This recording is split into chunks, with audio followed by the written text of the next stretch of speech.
By the way हम बार बार नीचे इसलिए देख रहे हैं, आप शायद तुबा को भी देखें, वो नीचे देखती हैं, तो वैसे नीचे देखती है क्योंकि हमने एक लिस्ट बनाई है क्वेश्चंस की, ताकि हमें याद रहे कौन कौन से इंपॉर्टेंट टॉपिक्स हैं, उनको कवर करना है और कुछ मिस ना हो जाए। मैंने बीच में नीचे देखा ही नहीं है ना। अच्छा, इसको रहने देना। हाँ, क्योंकि ये चीज बीच में आएगी ही नहीं। अस्सलाम वालेकुम एवरीवन एंड वेलकम। ओके, अस्सलाम वालेकुम everyone and welcome back to my channel. कैसे हैं आप सब? आई रियली होप बिल्कुल ठीक ठाक है, मजे में हैं और अपनी लाइफ को एंजॉय कर रहे हैं। आज हमने फिर उसामा को इनवाइट किया है। हम आइंदा भी इन्हें इनवाइट करते ही रहेंगे।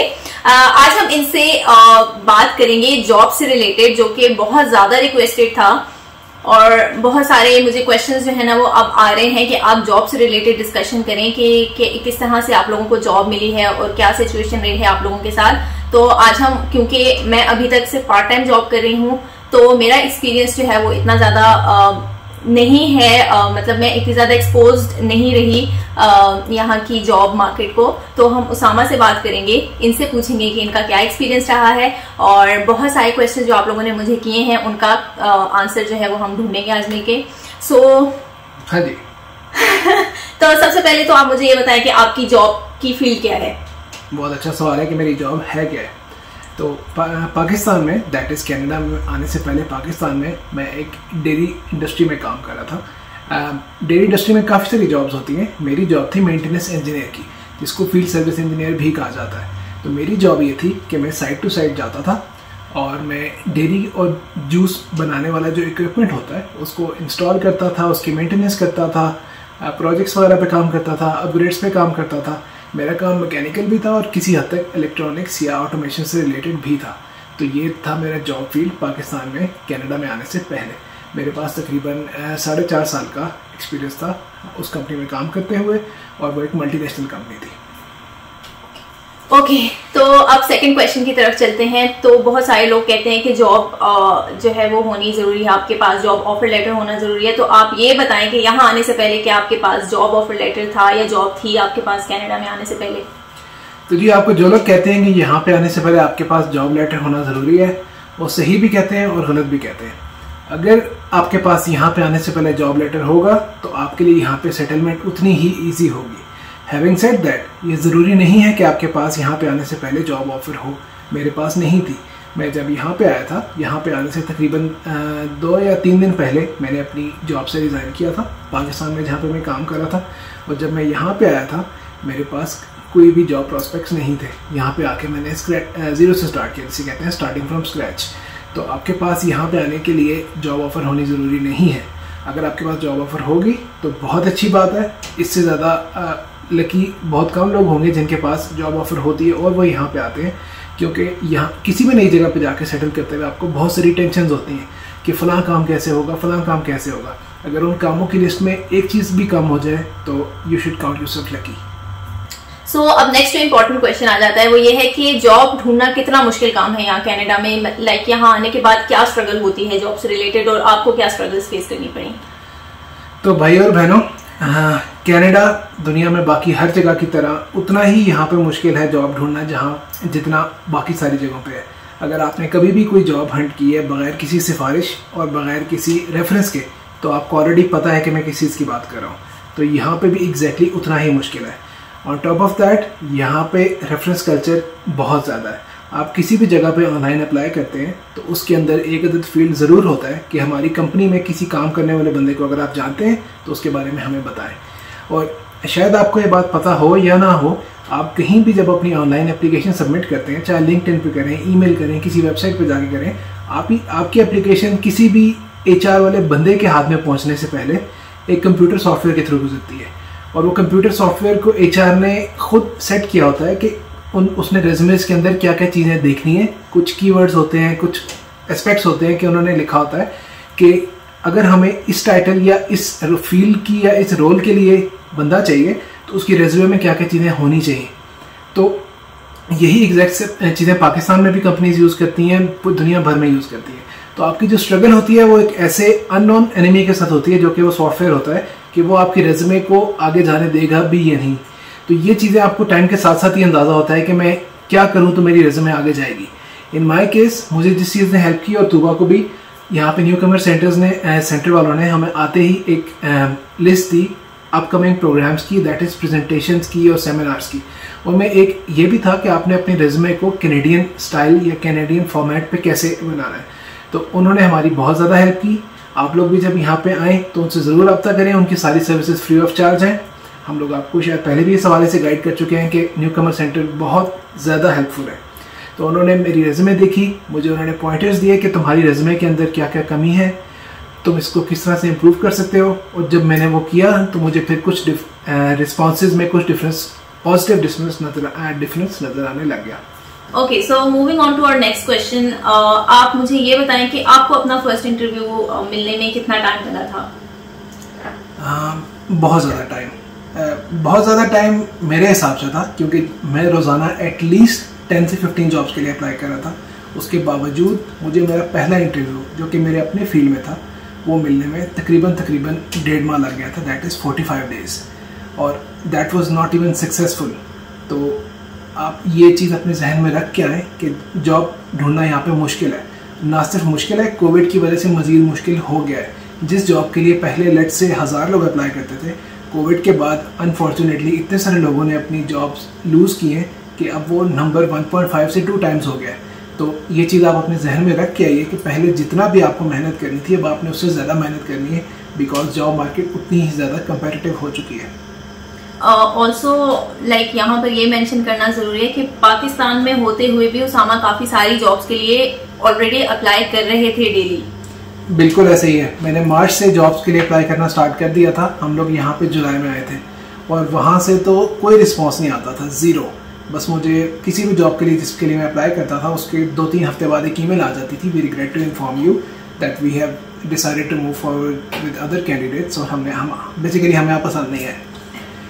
तो ये चीज़ जो है मैंने यहाँ पे आके बहुत ज़्यादा नोटिस की है कि यहाँ पे एम्प्लॉयर्स इस चीज़ का बहुत ज़्यादा ख्याल रखते हैं, जो कि मैंने आपसे पहले भी जिक्र किया था। जो सॉफ्टवेयर है उसको वो ऑलरेडी बता देते हैं कि जब तक किसी एप्लीकेंट की CV या रेज्यूमे के अंदर इन जगहों के नाम, दैट इज़ उस एरिया के, उस सिटी के नाम ना हो, तब तक वो उसको आगे जाने ही नहीं देता। तो इट्स एक्सट्रीमली डिफ़िकल्ट कि आपको किसी ऐसी सिटी में जॉब मिले या ऐसे प्रोविंस में जॉब मिले जहाँ पे आप करेंटली रिजाइड नहीं कर रहे, क्योंकि यहाँ पे कुछ लॉज ऐसे हैं कि अगर कोई आपको कंपनी किसी दूसरे प्रोविंस या सिटी से बुलाती है तो आपका वहाँ जाने का खर्चा, आपकी फैमिली का जाने का खर्चा depending on the province company को देना पड़ सकता है। तो कंपनीज ऑलवेज दे प्रेफर कि उनको अपनी लोकल जहाँ पे वो फैक्ट्री है, जहाँ पे वो ऑफिस है, वहीं का बंदा या खातून मिले ताकि उनको ये सारे खर्चे ना उठाने पड़े। वेल दैट्स लाइक जस्टिफाइबल, क्योंकि कोई क्यों इतना खर्चा करके किसी को बुलाएगा अनलेस कि उसके पास कोई ऐसी स्किल हो जो वो ऑफर कर रहा है जो कि बाकी कैंडिडेट्स में नहीं है। लाइक आप बहुत वैल्यूएबल स्किल अगर नहीं लेकर आ रहे तो फॉरगेट अबाउट इट कि आपको कहीं और सिटी से कॉल आएगी।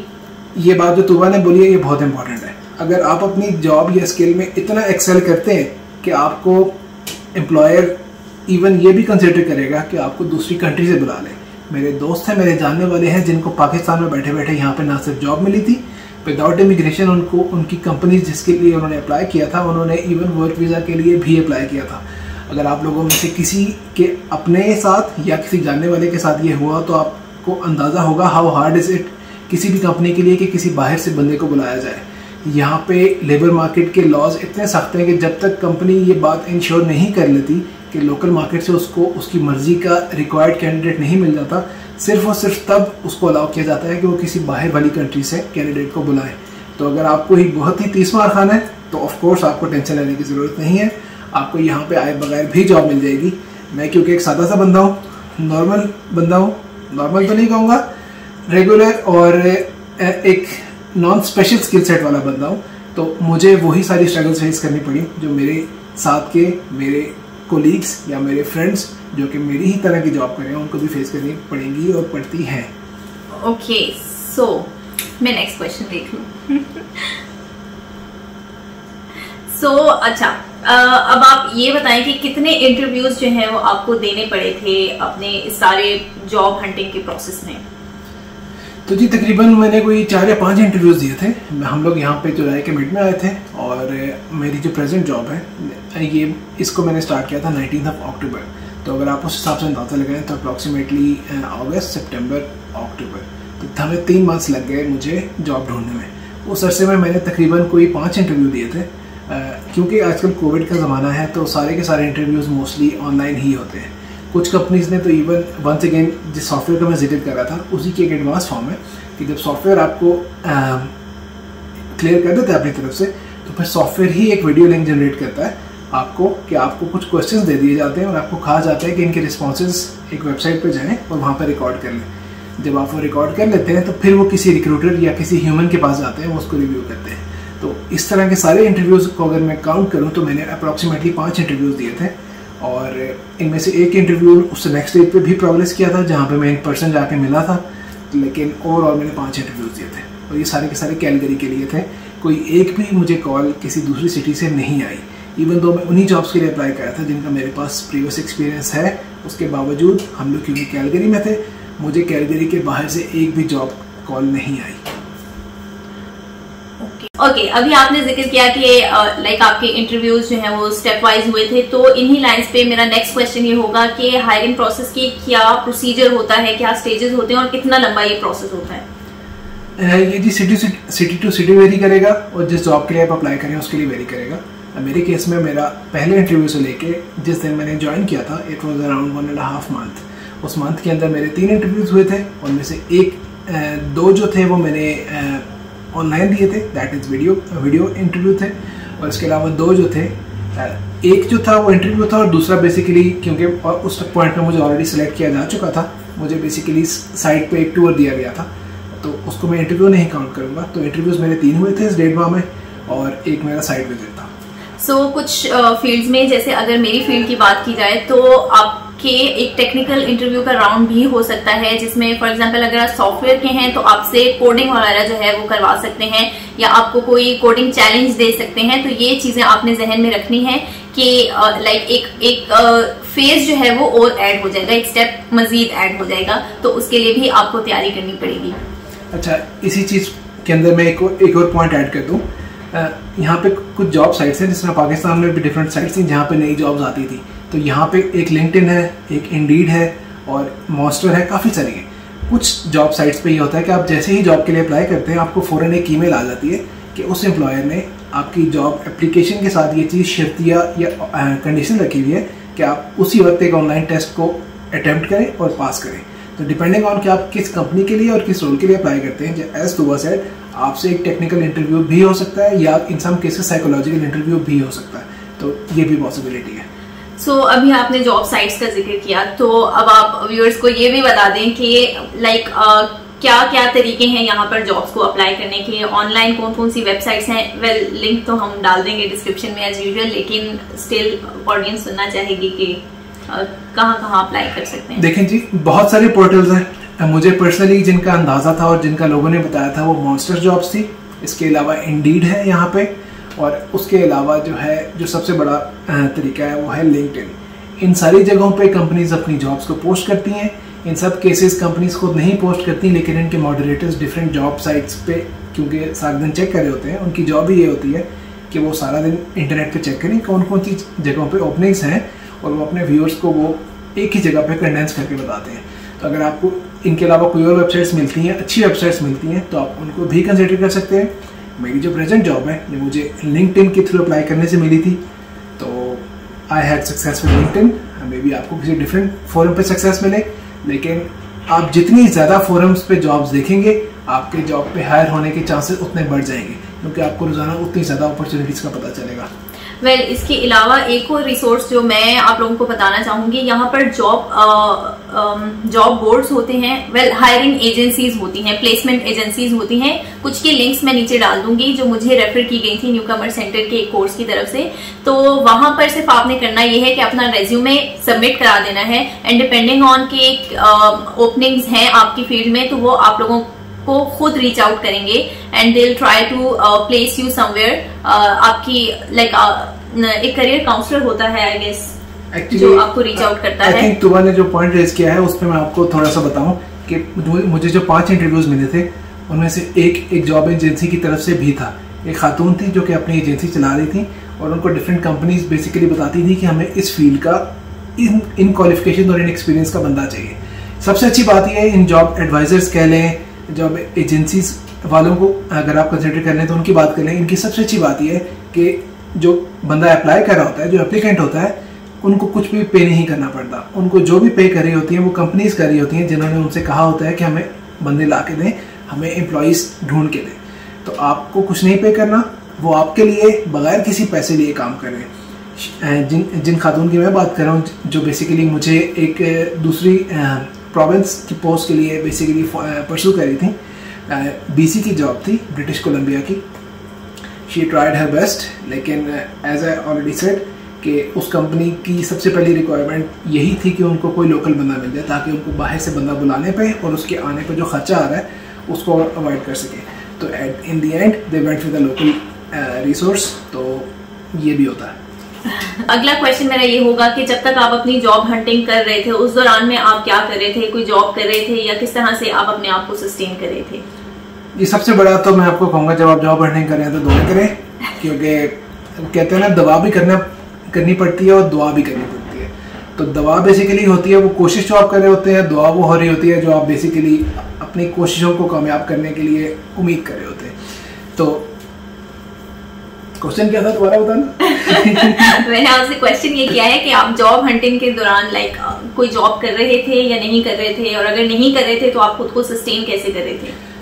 इस क्वेश्चन का आंसर का दो पार्ट्स हैं बेसिकली। आपको अंदाजा होगा, हम लोगों ने भी जो अपनी वीडियोस बनाई हैं इमिग्रेशन प्रोसेस के हवाले से, उसमें आपको ब्रीफ किया था कि कैनेडियन गवर्नमेंट आपसे एक प्रूफ ऑफ फंड्स मांगती है।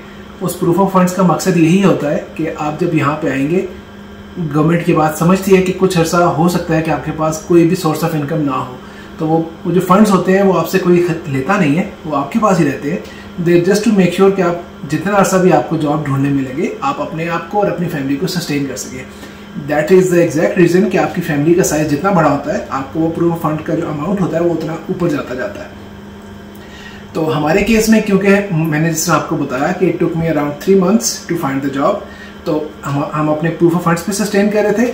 And we were lucky enough कि जो न्यू कमर सेंटर है, हमने, क्योंकि पहले हफ्ते में जब हमें बेसिकली अलाउ किया गया था गवर्नमेंट की तरफ से कि हम क्वारंटीन खत्म करके बाहर जा सकते हैं, तो हम पहले या दूसरे दिन ही न्यू कमर सेंटर चले गए थे। तो उनके पास हमने रजिस्टर कर लिया that we are looking for work, और उनके लोकल जितने भी बिजनेसेस हैं, वॉलमार्ट हो गया, पॉपर्स हो गया, वेंडीज हो गया, टिम हॉर्टन्स हो गया, इनके साथ इनके कॉन्टैक्ट्स होते हैं और ये गवर्नमेंट की तरफ से काम कर रहे होते हैं टू मेक श्योर कि जो नए लोग आए हैं वो अपने आप को सस्टेन कर सकें। Don't get me wrong, you don't get paid very much, लेकिन it's still better than nothing. Canadian experience बहुत ज़रूरी चीज़ है। बेसिकली एम्प्लॉयर्स को ये देखना होता है कि ये बंदा नखरे नहीं करता, इसको जो भी काम दिया जाए ये करता है। तो डजेंट रियली मैटर कि आपको आपके फील्ड की जॉब मिलती है या नहीं मिलती, of course that would be the ideal thing, लेकिन आपकी सबसे पहले यहाँ पे आके प्रायोरिटी ये होनी चाहिए टू स्टार्ट वर्किंग। आपकी रेज्यूमे के ऊपर जो वो गैप होता है ना, उसको जस्टिफाई करना बहुत मुश्किल काम है कि मैं घर पे क्या कर रहा था। तो आप अपनी फील्ड की जॉब्स के लिए अप्लाई करें, रातों को जाग के करें अगर आपको करना पड़ता है, लेकिन इन द मीन टाइम अपने आप को सस्टेन करने के लिए आप कोई और जॉब जिसे कहा जाता है, ऑर्डिनरी जॉब कहा जाता है, जिसके लिए आपको कोई प्रायर स्किल सेट नहीं चाहिए, उस जॉब को ज़रूर स्टार्ट करें ताकि आप अपनी सेविंग्स को अपग्रेड ना करें। एक बहुत प्यारी चीज मैं यहाँ पर कोट करना चाहूंगी, जो मेरे अभी जो कोर्स के इंस्ट्रक्टर हैं उन्होंने कही थी कि अगर आप जॉब कर रहे हैं तो यू आर इन डिमांड, क्योंकि जो नेक्स्ट एम्प्लॉयर होगा दे विल थिंक कि क्योंकि ये जब बंदा एम्प्लॉयड है तो दिस मीन्स के they have some valuable skills, ये लाइक क्वालिफाई करता है फॉर अ जॉब, क्योंकि इसके मैनेजर ने इसको अभी तक जॉब से निकाला नहीं है, दैट मीन्स के he is good for at his job. तो ये एक चीज है जो एम्प्लॉयर्स की साइकोलॉजी के पॉइंट ऑफ व्यू से अगर आप सोचें तो ये बहुत इंपॉर्टेंट है। इसलिए बहुत जरूरी है कि आपके पास कोई भी जॉब अगर है, आपको ऑफर हो रही है, तो उसे छोटा समझ के छोड़ना नहीं है, बल्कि उसको ले लेना है। तो ये आपको हेल्प करेगी आगे फ्यूचर में। जस्ट टू रिपीट, आपको फर्स्ट जॉब ढूंढने में कितना टाइम लगा था? तकरीबन 1.5 माह। मेरी फील्ड की जॉब नहीं थी, लेकिन it was a job nonetheless. Okay, इसके बाद लाइक एक बहुत इंपॉर्टेंट क्वेश्चन जो बहुत सारे लोग मुझसे आजकल पूछ रहे हैं कि सर्दियों में जॉब का क्या सिचुएशन रहती है, या लाइक कोई सीजन है जब जॉब जो है वो पीक पर होती हैं, तो इससे रिलेटेड आपके क्या ख्यालात हैं या क्या आपका पॉइंट ऑफ व्यू है? देखें जी, जो नॉर्मल प्रोफेशनल जॉब्स हैं उनका तो ऑनेस्टली कोई सीजन नहीं होता। अगर आप और जॉब्स की बात करें तो वो सीजनल होती हैं, क्योंकि गर्मियों में बहुत सारे बच्चे जो हैं जो स्कूलों से छुट्टियों पे होते हैं तो वो जॉब्स कर रहे होते हैं। मोस्टली आपको टीनेजर्स नजर आएंगे, जितनी भी आप फास्ट फूड रेस्टोरेंट्स पे जाएंगे, मॉल्स के अंदर जाएंगे तो वो पार्ट टाइम जॉब्स कर रहे होते हैं। तो और जॉब्स जो हैं वो सीजनल बिल्कुल है। गर्मियों में आपके लिए थोड़ी मुश्किल हो जाती है क्योंकि बच्चे वो ऑलरेडी जॉब्स कर रहे होते हैं, तो आपको उतनी ही मुश्किल से मिलेगी। जो प्रोफेशनल जॉब्स हैं उनका ऑनेस्टली कोई सीजन नहीं है, जैसे ही कोई वैकेंसी आती है वो उसी वक्त हायरिंग प्रोसेस स्टार्ट कर देते हैं। एक और क्वेश्चन जो आया था मुझे, वो सैलरी से रिलेटेड आता है कि क्या सर्दियों में सैलरीज कम हो जाती हैं? तो well, that doesn't make sense कि सर्दियों में कोई आपकी सैलरी कम कर दे, क्योंकि सर्दियों में कोई जरूरियात तो आपकी कम नहीं हो रही, ना ही आप काम कम कर रहे हैं। आप उतना ही काम करेंगे तो आपको उतनी ही पे मिलेगी। तो इस चीज की टेंशन बिल्कुल नहीं लेनी कि यहाँ सर्दी ज्यादा है तो आपकी सर्दी में जॉब जो है वो डेंजर में पड़ जाएगी। अच्छा, तुवा का पॉइंट जो है ना कि सैलरी आपकी कम होती है या नहीं होती, मे बी जिस बंदे ने पूछा वो इस पॉइंट ऑफ व्यू से पूछा हो कि do you get paid any less in the winter. तो इस क्वेश्चन को आप एक और पॉइंट ऑफ व्यू से भी देख सकते हैं। पाकिस्तान में मोस्टली जगहों पे जो सैलरी होती थी वो या तो दिन के हिसाब से होती थी या तो फिक्स होती थी, जो कि आपको पता होता था कि महीने में इतनी सैलरी मिलेगी। यहाँ पे उसके अलावा एक और कैटेगरी भी है जिसे कहते हैं घंटे वाले का, अर्ली वर्कर्स बेसिकली। तो जिस तरह मैंने आपको बताया था कि अल्बर्टा में मिनिमम वेज जो है वो $15 पर आवर है। तो डिपेंडिंग ऑन कि आपको किस दिन कितना काम मिले, कितने देर के लिए बुलाया जाए, आपको हफ्ते के स्टार्ट में स्केड्यूल मिल जाता है कि आप कितने घंटे काम करे होंगे। तो that can have an effect कि आपको सर्दियों में भी कम घंटों के लिए बुलाया जाए तो आपकी सैलरी कम हो, लेकिन आपका जो अर्ली सैलरी का अमाउंट है वो फिक्स्ड है, वो चेंज नहीं होता। Okay, yeah that was a good point. Okay, so अब लास्ट पे हम एक इम्पॉर्टेंट चीज डिस्कस कर लेते हैं कि क्या कोई ऐसे स्कैम्स होते हैं यहाँ पर, कोई फेक जॉब पोस्टिंग्स या इस तरह का कोई सिचुएशन है जिससे लोगों को खबरदार होना चाहिए? बिल्कुल होते हैं जी। मेरे साथ 2 बड़े इंटरेस्टिंग किस्म के मामलात हुए थे। बेसिकली फर्स्ट वाज कि मुझे एक इंटरव्यू के लिए इनविटेशन आई कि हमने तुम्हारी रेज्यूमे देखी है और हमें तुम्हारी रेज्यूमे बहुत अच्छी लगी है। मुझे लिंक्डइन पे रीच किया गया था, तो मैंने कहा जी ठीक है, इंटरव्यू कर लेते हैं। मुझे इंटरव्यू के तकरीबन आधा घंटा उस खातून की प्रेजेंटेशन देखने के बाद इस बात का एहसास हुआ that she was trying to sell me a policy. वो मुझे कोई जॉब नहीं दे रही थी। तो ये भी होता है। दूसरी चीज़ जो कि इससे थोड़ी सी ज़्यादा सीरियस थी, मेरे साथ एक कंपनी ने कांटेक्ट किया जहाँ पे मैंने एक्चुअली वंस अगेन अप्लाई भी नहीं किया था। मुझे बस एक ईमेल आ गई कि हमने आपकी लिंक्डइन प्रोफाइल देखी है, हमें आप अच्छे लगे हैं, आपकी प्रोफाइल अच्छी लगी, आपका एक्सपीरियंस अच्छा लगा है, तो हम आपको अपने पास जॉब ऑफर देना चाहते हैं। जॉब ऑफर क्या थी? सेल्स मैनेजर की। इस बात का ज़रूर ख्याल रखिएगा कि मैं एक टेक्निकल बंदा था, मेरे पास किसी भी किस्म का सेल्स का कोई एक्सपीरियंस नहीं था। तो हमारे कुछ सादे भाई और बहनें होती हैं जो कि इस बात को नहीं सोचते कि अगर if something is too good to be true it most probably is. तो मैंने ये बात सोची कि मेरे पास सेल्स का कोई एक्सपीरियंस नहीं, ये मुझे सेल्स मैनेजर की जॉब क्यों ऑफर कर रहे हैं। लेकिन स्टिल मैंने कहा चलें जी, कोई बात नहीं, देखते हैं क्या होता है। मेरा इंटरव्यू हुआ। इंटरव्यू के कोई 15 मिनट का इंटरव्यू, नॉर्मल चीज़ें उन्होंने मुझसे पूछी। बताओ जी तुम्हारी पिछली जॉब कैसी थी, कोई 5 मेमोरेबल मोमेंट्स बताओ, कोई ऐसा मोमेंट बताओ जब तुम्हारे किसी कोवर्कर ने तुम्हारी किसी बात से एग्री नहीं किया तो तुमने उसको कैसे डील किया। नॉर्मल इंटरव्यू वाले क्वेश्चन। 15 मिनट के इंटरव्यू के बाद मुझे बताया जाता है कि जी आप हमें पसंद आ गए और हम आपको जॉब दे रहे हैं और 2 दिन बाद आपको फिर से हम वीडियो कॉल करेंगे और हम आपकी जॉब डिस्कस करेंगे। मैंने कहा ठीक है जी, कर लेते हैं। 2 दिन बाद जब दोबारा कॉल आई तो मुझे उसने जॉब की डिटेल्स बताई। बाकी सब कुछ तो ठीक था। एक चीज़ जो उन्होंने मुझे कही ना, उससे मुझे अंदाजा हो गया कि कुछ घपला ज़रूर है। दे आस्क्ड मी कि आप क्योंकि सेल्स मैनेजर है, हमारी जितनी भी ट्रांजैक्शन होंगी वो पहले 1 हफ्ते के लिए आपके पर्सनल अकाउंट से होंगी और उसके बाद 1 हफ्ते के बाद क्योंकि आपकी प्रोबेशन खत्म हो जाएगी फिर हम आपको कंपनी अकाउंट की एक्सेस देंगे और फिर उसके बाद आप वहां से अपनी ट्रांजैक्शंस करेंगे। मैंने कहा जी माना कि मैं प्रोबेशन पे हूँ, लेकिन कंपनी की ट्रांजैक्शंस मेरे अकाउंट से क्यों होंगी? ये तो पहले दिन से कंपनी के अकाउंट से होनी चाहिए। मैंने कहा जी सवाल ही पैदा नहीं होता मैं इस चीज़ पे एग्री करूँ। ये बात कहने की देर थी, वो दिन था और आज का दिन है। I did not hear back from them. तो भाइयों और बहनों, इस बात का ज़रूर ख्याल रखना है कि अगर आपको कोई ऐसी ऑफर आती है जो आपको अच्छी तरह से पता है कि आप उसके लिए क्वालिफाइड नहीं है और आपके उसके कोई एक्सपीरियंस नहीं है, लेकिन फिर भी आपको कहा जाए कि आप हमें बहुत पसंद आ गए, हम आपको रखना चाहते हैं, तो बहुत बार सोच के किसी भी ऑफर को एक्सेप्ट करें। वो लोग अगर मैं उनको अपनी अकाउंट की इंफॉर्मेशन दे देता, हु नोज कि मेरे अकाउंट से उन्होंने क्या क्या काम लेने थे। तो बहुत तरह के स्कैम्स हैं। अपनी आंखें कान खुले रखिए, अच्छी सोच विचार करके किसी भी चीज़ के लिए हाँ या ना करें। तो ये मेरा आपको एडवाइस है। And if I remember correctly उस जॉब का पैकेज भी काफी अच्छा था फॉर अ बिगिनर जो कि सेल्स के बैकग्राउंड से नहीं है. Yes, for that they were offering me somewhere around $30 an hour. Just imagine, मेरे पास कोई स्किल नहीं है उस फील्ड का. गवर्नमेंट कह रही है कि मिनिमम वेज $15 एन आवर है. वो मुझे उससे डबल पे करना चाह रहे हैं एक ऐसी चीज का जिसका मेरे पास कोई स्किल या एक्सपीरियंस नहीं है. एंड दैट टू, अगर आपको सेल्स के किसी बेसिक जॉब के लिए अगर रखा जा रहा है तो फिर भी कुछ लाइक बंदा उसमें आ सकता है. लेकिन डायरेक्ट अगर आप सेल्स मैनेजर के लिए किसी बंदे को सिलेक्ट करें हैं जिसे कोई भी बैकग्राउंड नहीं है तो लाइक आपको सोचना पड़ता है कुछ चीजें. लाइक आपको बाद में जब होता है ना, लोगों को धोखे के बाद समझ आती है कि हाँ ये चीज तो it was too good to be true. तो वो चीज आपको पहले से देखनी है कि ये चीज बहुत ज्यादा ही अच्छी लग रही है तो इसका मतलब है कि मुझे थोड़ी छानबीन कर लेनी चाहिए. यस, हाथ चमकती चीज सोना नहीं होती बेसिकली. या ओके, सो आई थिंक हमने सब कुछ कवर कर लिया है. और अगर हमने कोई चीज कवर नहीं की, कुछ हमसे मिस हो गया है तो जरूर बताइएगा कमेंट्स में. हम अगले आने वाली वीडियोस में कोशिश करेंगे उनको कवर करें.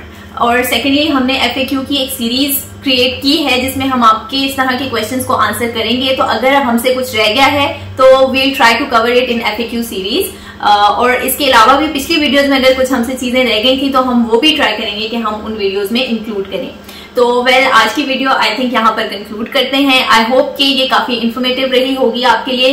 डिस्क्रिप्शन बॉक्स जरूर चेक कर लिया करें क्योंकि हम वहां पर काफी सारे लिंक्स पोस्ट करते रहते हैं जो आपके फायदे के लिए होते हैं. सो आज के जो डिस्क्रिप्शन बॉक्स में हम पोस्ट करेंगे उनमें हम जॉब बोर्ड्स को पोस्ट कर देंगे and also the placement agencies. तो अगर आप लोगों ने जॉब्स के लिए अप्लाई करना है तो you can reach them out. और कोई आई थिंक इसके बाद अगर आपको कुछ बात करनी है तो आप कह सकते हैं. अल्लाह हाफिज. ओके, सो दुआ में याद रखिएगा हम दोनों को. हम इसी तरह आपकी तरफ वीडियोस लेकर आते रहेंगे. इसके साथ ही हमें इजाजत दीजिए. फिर मिलेंगे इंशाल्लाह नेक्स्ट वीडियो में. तब तक के लिए अल्लाह हाफिज.